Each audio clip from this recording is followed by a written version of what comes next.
Bienvenido a su programa Entonces ¿qué? Entonces ¿qué con la sexualidad? Doctora, gracias por venir nuevamente. No. Bienvenida al programa. honor, La como doctora siempre, Jessica Andrade está con nosotros, ella es psiquiatra.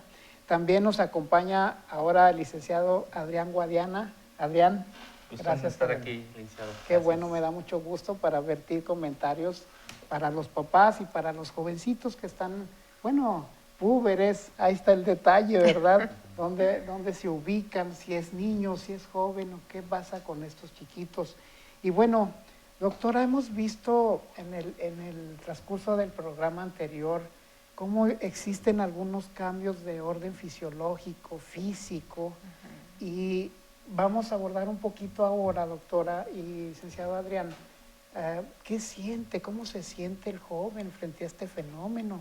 Existe la situación de que sus pechos en la niña empiezan a crecer, empiezan a doler, empiezan a hacer unas situaciones de cambios físicos y ¿qué siente la chiquita?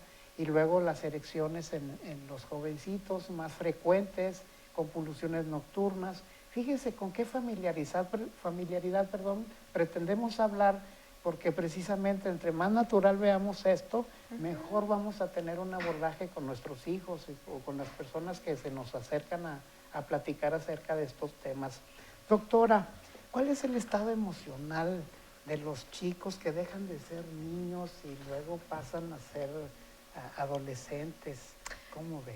Híjole, es que esta transición entre ser niño y adulto les resulta sumamente difícil. No solo por las cuestiones de nivel hormonal que hay, ya lo mencionábamos la vez pasada, hay cambios importantes, pero más importante aún resulta todo el proceso de adaptación que se tiene que tener. Es un proceso de adaptación a nivel individual, a nivel social, a nivel escolar, a nivel de sociedad, demasiados cambios. Y entonces esto favorece a que el chico o la chica pues definitivamente se siente ansioso por la incertidumbre de no saber qué es en ese momento, a qué se va a enfrentar con el mundo. Y pues bueno, muchos autores hablan en diferentes etapas dentro de la adolescencia, ¿no? Se menciona la pubertad como cambios, los cambios fisiológicos propiamente, y a la adolescencia todos estos cambios sociales y emocionales que ya el chico tiene o la chica, ¿no? Desde luego. Hablamos entonces de ansiedad. La ansiedad, Adrián, implica que de alguna manera los padres y los mismos jovencitos requieran tratamiento o algo, es algo natural, o cómo va a ser el abordaje que debemos de tener frente a esta ansiedad que los chicos presentan. Sí, es sumamente importante su pregunta porque a mí me parece que se tiene que abordar de manera preventiva, eso es lo mejor. Los tiempos han estado cambiando. Afortunadamente, cada vez es mayor la opción de la información previa. ¿Qué quiere decir esto? A partir de lo que usted menciona, ciertamente hay mucha ansiedad.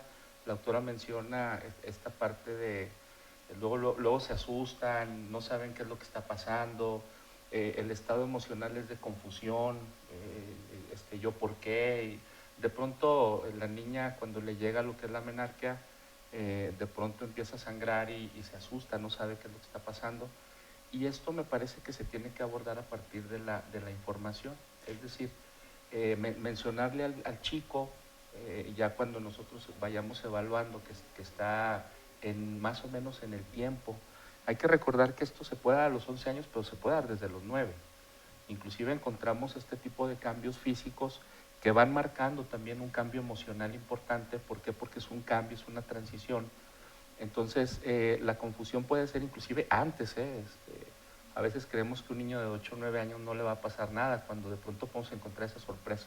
Entonces, si lo informamos antes, entonces la niña de alguna manera, aunque se asusta, porque también es importante decirlo, y aunque le causa ansiedad, definitivamente la ansiedad es menor que si de pronto le sucediera de sorpresa, o sea, sin saber qué es lo que pasa. Sin embargo, hablamos de ansiedad en los púberes y están más ansiosos los padres, doctora. Claro. Sí, creo que si no se aborda esto de alguna manera, pues con esa madurez, con ese criterio, con esa aceptación de la sexualidad, con claridad, con precisión. Doctora, ¿qué pasa con los papás? Ya lo mencionaba la vez pasada, ¿no? A los papás a veces se nos olvida que fuimos adolescentes. Hay que recordar, la adolescencia pues es una etapa que va a ser algo prolongada, puede durar alrededor de 9, 10 años, porque son años en los que el niño va a ir sufriendo esa transformación adulto. Y entonces los papás empiezan a poner ansiosos porque ven estos cambios de que el niño se quiere mantener aislado, el niño empieza a querer ser independiente, el niño empieza a formar estos grupos o a tratar de buscar una identidad en grupos sociales, clubs o en otros que pueden resultar menos favorables. Y es completamente comprensible que los papás se sientan inquietos. Sin embargo, ya lo mencionaba el licenciado Adrián, si nosotros logramos hacer una medida preventiva, dando toda esta información de cuáles son los cambios que va a tener nuestro hijo, de en qué forma nosotros como padres podemos irnos acercando a ellos, pues estos cambios los vamos a ver normales, el papá o la mamá va a estar mucho más tranquila y la ansiedad yo creo que va a mejorar tanto para los papás como para los hijos. Muy bien. Licenciado Adrián, existe la menarquia, que es la primera menstruación. Ajá. Y hay un sangrado, las chicas están de alguna manera mal informadas a partir de los papás. ¿Cuál es el fenómeno que pasa en el momento de la primera menstruación y luego las primeras menstruaciones en las chicas? ¿Y cuál es la actitud de los padres frente a ese fenómeno que nos agarra? La chica no sabe si trae diarrea, si se va a desangrar, si está enferma. Muchos detalles de esa naturaleza. ¿Qué pudiera puntualizar con relación a eso? Bueno, en ese sentido, lo que comentaba ahorita, que la ansiedad aumenta bastante. Ahora, también hay que tomar algo en cuenta. Un poquito antes, unos 2 o 3, como 4 años antes, más o menos desde los 6 hasta los 9 años de edad, hay una parte que nosotros le llamamos periodo de latencia. Entonces es cuando los chicos y las chicas, las niñas, de alguna manera no le toman tanta importancia a la parte de la sexualidad. Como es una parte como de impasse, de tranquilidad, no pasa nada. Entonces, después de esa tranquilidad de no pasa nada, de pronto, ahora sí que se viene esta parte de la primera menstruación, entonces la niña pues se va a preocupar demasiado. Lógicamente ahora, y afortunadamente, la información se da cada vez más, inclusive dentro de la escuela. Sin embargo, luego los papás, la reacción, inclusive de los papás hombres, o sea, mamá, papá, refiriéndome un poquito al papá, entonces hay demasiada preocupación porque pues su hija ya empieza a madurar. Lo que pasa es que la menarquia marca también el principio de la reproducción, de la capacidad de reproducción. Y da miedo. Y da miedo, exactamente, es donde viene la preocupación fuerte, porque en realidad para reproducirse, pues la niña ya está preparada, no está madura, esa es la parte importante, está preparada, pero tiene que madurar. Pero en el aspecto psíquico, en el aspecto emocional, todavía es una niña. Entonces esa es la parte donde se tiene que poner muchísima atención, porque luego sucede que dependiendo de la relación por ahí que tenga con los papás, bueno, pues le da pena preguntarle a la mamá, porque luego la mamá piensa que la va a regañar o piensa que la va a juzgar, porque piensa luego que a lo mejor está mal lo que le está pasando, etcétera, y empiezan a preguntarle a las amiguitas, y luego, oye, ¿a ti ya te pasó? ¿Y cómo lo sentiste? Y entonces empiezan a buscar alternativas para poder esconder algo que pues es muy natural, y puede venir inclusive la confusión fuerte. Y ni se diga cuando encontramos que muchas niñas ya inclusive tienen relaciones sexuales muy jovencitas, ¿no? ¿Por qué? Porque los órganos genitales se erotizan. ¿Qué quiere decir esto? Que ese periodo de impasse, de latencia que había, se llena, se empieza a cubrir, por decirlo así, psíquicamente y fisiológicamente, de un erotismo. Es decir, las niñas ya empiezan a sentir, y entonces es cuando se pueden empezar a confundir. Fíjese, amable televidente, cómo hablamos con tanta naturalidad. Precisamente el saco se llama saco, ¿sí? Y las cosas tienen su nombre y todo para que vayamos abordando estos temas de sexualidad precisamente con los hijos. Y entre más temprano lo hagamos, lenta y progresivamente, vamos a tener mejores resultados.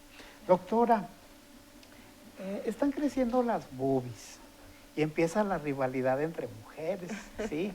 O la pena, que también o sea, alguien quiere tener chiquita y ya quiere, ¿verdad? Más grande, y otra que está grande quiere estar chiquita, en sí, varias situaciones. Ah, para las jovencitas que nos pudieran estar viendo y escuchando, ¿el tamaño del pecho significa ser más mujer, menos mujer? ¿Cómo ve usted eso? Bueno, en esta etapa de la vida este nivel de competencia es completamente normal, no solo en las mujeres, también en los hombres. ¿Quién es más alto? ¿Quién tiene la voz? ¿A quién le cambia primero la voz y ya no suena, ya no tiene esa voz chillona? ¿Quién es más atlético? Es una etapa completamente normal en la que se compite. Las mujeres pues no somos la excepción, ¿no? Llega al inicio, empieza esta como pena de que me están creciendo, estoy cambiando, qué le está pasando a mi cuerpo. La siguiente fase de esta etapa pues es yo sí tengo y ella no tiene, y entonces se pudiera percibir por algunas adolescentes de esta forma, ¿no? Es que ella es más mujer porque a ella le crecieron primero que a mí. Pues no pasa nada. Los órganos van a terminar de madurar hasta que la jovencita llegue a la etapa de adultez. Y hay copa A, B y C, etcétera, ¿verdad? Claro, claro. Y no va en función del tamaño, ni la madurez, ni el ser más mujer o menos mujer. No, claro que no. Eso que nos quede formalmente claro entre nosotros y para ustedes, padres de familia y las chicas que lo están escuchando, bueno, que no tiene nada que ver los tamaños, No, no, no. ¿verdad? Inclusive, si me permiten comentar, pasa lo mismo con los hombres, ¿eh? A ver quién la tiene más grande y quién la tiene más chiquita. Ahora, ¿por qué lo digo de esa manera? Porque probablemente ahorita nos pueda causar cierto pudor, si los padres de familia que nos están viendo, pues así es en los chicos, ¿eh? Es decir, ese es el lenguaje que utilizan ellos. Y entonces también los niños empiezan de alguna manera, conceptualizar al hombre. Yo soy más hombre porque mi pene es más grande. Yo soy menos hombre porque mi pene está más chiquito. Entonces, finalmente, ¿por qué lo aclaro? ¿O por qué lo comento? Porque debemos de informar, porque debemos de darles a entender a los niños que el tamaño, ahora sí que como dicen, ¿verdad? El tamaño no importa. Es decir, ¿por qué? Porque esa sensación de si uno tiene más grande el pene que el otro, también es una sensación de minusvalía, una sensación de valgo menos, entonces ya no soy lo mismo que tú, y empieza esa competencia. Yo le daría un término así como de sexy bullying, o sea, ese bullying sexual que también muchas veces empezamos a dar. Excelente. Como chavos, en el sentido de que yo empiezo a minimizar y empiezo a humillar y empiezo a hacer sentir mal al otro a partir del tamaño de los órganos. Muy bien, imagínese, amable televidente, cómo hay muchos detalles que tenemos que ir aclarando precisamente para que haya un beneficio precisamente para nuestros chicos que están creciendo. El tamaño de las boobies, el tamaño del pene no va a decir quién es más maduro, o quién más hombre, o quién más guapo, o quién más viril, o quién más atractiva. Es muy común sexy bullying. Ahí salió el término, ahí ¿verdad? Salió, sí. Es cierto. Por ejemplo, se para un chiquito de 10 años con el primo de 19 y le echa la carrilla, doctora, ¿verdad? Igual las niñas se ponen algodón, muchos detalles que van a hacer parecer para evitar precisamente esta carrilla. Claro, y es que es precisamente esta falta de autoestima. Como padres, pues tendríamos que asegurarnos de que la autoestima de nuestros hijos se vaya fortaleciendo, pero desde etapas más tempranas. No esperar hasta que llegue la adolescencia y todos estos cambios que va a tener para poderle decir, no, hijo, es que no, mira, esto realmente no importa. Es importante, y si no lo hicimos en las etapas iniciales, pues más vale tarde que nunca. Pero lo ideal sería eso, que nuestro hijo vaya fortaleciendo su propio concepto de sí mismo, pero desde chiquito. Igual, correcto. Igual, licenciado Adrián, existe dentro de los púberes actitudes pues, de jovencitos, ansiosos, y también conductas de niños, Adrián. Sí, efectivamente. Yo siempre comparo esto de la pubertad, adolescencia, y pongo un ejemplo Por ahí por la calle 20 de noviembre, que es la principal de aquí de Durango, por ahí hay un hotel y enfrente hay una escuela primaria. Y en medio, para pasar de la escuela primaria al hotel, está un paso peatonal, un puente. Ese puente es la adolescencia. Es decir, conforme me voy alejando, es decir, no es una parte drástica. Hoy soy niño, mañana no. Mañana ya soy adulto. No, hay un camino que hay que seguir. Y dependiendo ahorita de lo que comentaba la doctora, muy importante la fortaleza que le vayamos dando a la personalidad del niño para que ese puente sea más ancho, que tenga más protección y al momento de ir caminando el niño vaya más seguro, o el adolescente en este caso vaya más seguro de su niñez a su etapa productiva. Ojalá me esté explicando. Sí, pero los papás se unen a esta presión exigiéndole al niño dejar de ser niño y criticándolo porque se está haciendo grandecito, doctora. ¿Sí me explico? Sí, sí, Entonces, qué importante que los papás, pues de alguna manera se adecúen, porque si está siendo muy niño, empieza a echar la carrilla de que, uy, tan chiquillo y sigues, tan grandote y sigues jugando a las canicas y a los carritos. Y luego empieza que quiere tener novia, mira, está re chiquitillo. Exactamente. ¿Me explico? Sí. Y tenemos que ir adecuando. Y ni se diga en la parte de la sexualidad, ¿no? Ahorita hablábamos usted mencionó la palabra de la polución, es decir, la primera vez que el niño eyacula. Por lo general se presentan las poluciones nocturnas, es decir, eso le sucede al niño cuando está dormido, cuando va pasando. Entonces la primera vez se despierta en la noche, a medianoche, a media madrugada, y de pronto se encuentra todo mojado, todo lleno. Entonces se asusta y dice, ching, ya me oriné, pero resulta que cuando empieza a sentir la consistencia, pues no es orina. Entonces es su primera eyaculación formal. Eso también asusta. Y a partir de la exigencia de los papás, entonces él también limita y dice, no, pues mejor no les aviso, ¿no? Mejor no les aviso porque me van a juzgar, ¿qué tal si me dicen? Y luego la carrilla.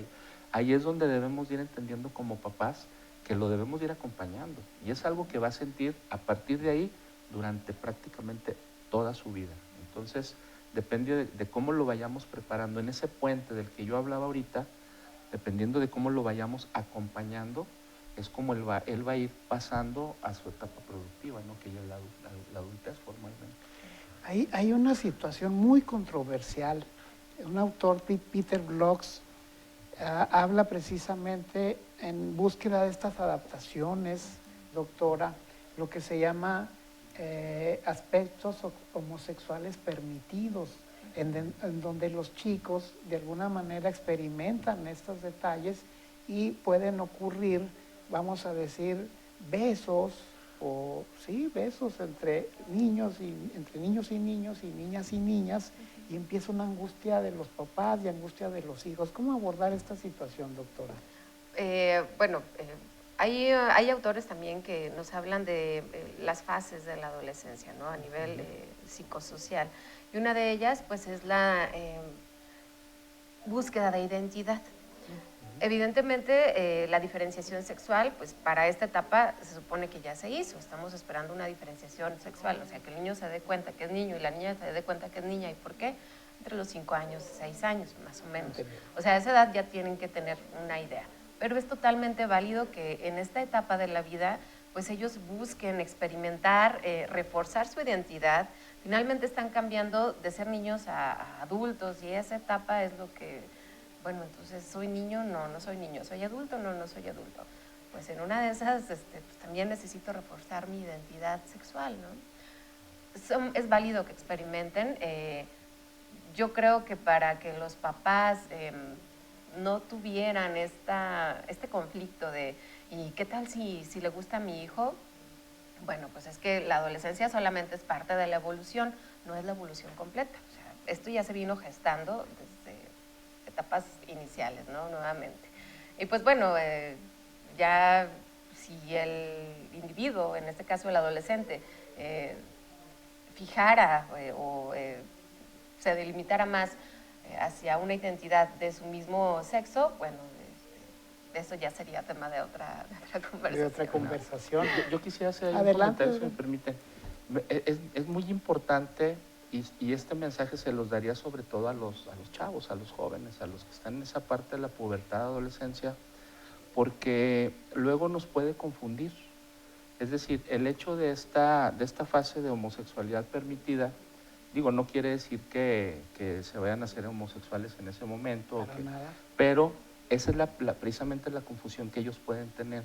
Híjole, como me acerqué a mi amiga, como mujer, me acerqué a mi amiga y sin querer, por ahí, como luego dicen, sin querer queriendo, nos dimos por ahí un beso, ahí el rozón, y me movió, es decir, emocionalmente me movió. Aguas, no necesariamente por eso voy a desarrollar homosexualidad. Es decir, ahí es donde puede venir la confusión y decir, como me gustó, entonces el día que ya adquiera mi identidad formalmente, entonces voy a ser homosexual. Esa parte es bien importante. Lo mismo los chavos, aunque los chavos lo manifiestan de manera distinta. Las mujeres son más afectivas, se acarician, se tocan, se abrazan.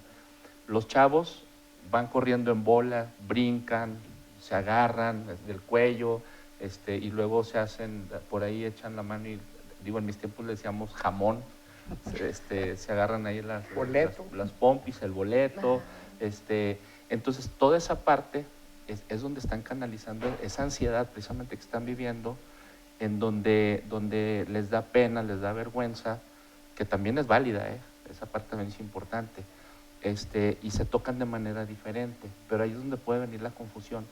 No desarrollar una homosexualidad, pero ellos creer que sí le están desarrollando y que por ahí se tienen que ir. Y creo que, doctora y Adrián, el detalle está en que es bueno que se aproximen a alguna persona de su confianza. Claro. En primer lugar, papá y mamá, pero también ocurre que se va a los trabajadores sociales de la escuela, ¿sí? O a los maestros, o a los de orientación vocacional, o de orientación educativa, o psicólogos que trabajen y deben de estar de alguna manera preparados en función de la red de apoyo de carácter emocional, claro.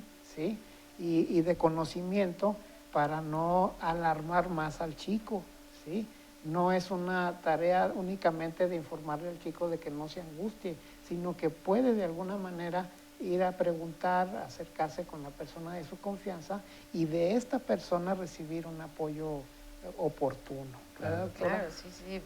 Darles contención emocional es algo pues fundamental en este grupo de edad, ¿no? Es muy común y es la primera elección casi de a dónde se van a acercar a pedir ayuda, es a algunos maestros. ¿Por qué? Porque bueno, ellos no están involucrados directamente en el núcleo familiar, porque empiezan a adquirir confianza precisamente porque los maestros suelen ser más abiertos, tratar pues todo tipo de temas y bueno, los maestros son parte fundamental, ¿no? Claro. Es más común que se acerquen a los maestros a que se acerquen a los papás. Sí, y como hablábamos en programas pasados, doctora, decíamos de los juegos sexuales infantiles. Esto se puede ver también como una situación, juegos sexuales infantiles de entrenamiento o de búsqueda de identidad. Claro. Si no hay una información, ocurren pacientes a consulta y dicen, yo tengo un secreto, tengo un pecado, tengo una experiencia que ha sido difícil. Me besé con mi prima cuando siendo mujercita, cuando tenía yo 13 años o 12 años, y he vivido siempre con la sensación de ser homosexual. Y es un detalle que hay que corregir y que evitarlo, precisamente para cuando ocurran cosas, aclarar bien y no angustiar más a las personas. Doctora, un comentario final para los papás y los púberes que ocurren pues a la consulta o ahorita en televisión, en el programa, que pudiera reforzar todo esto.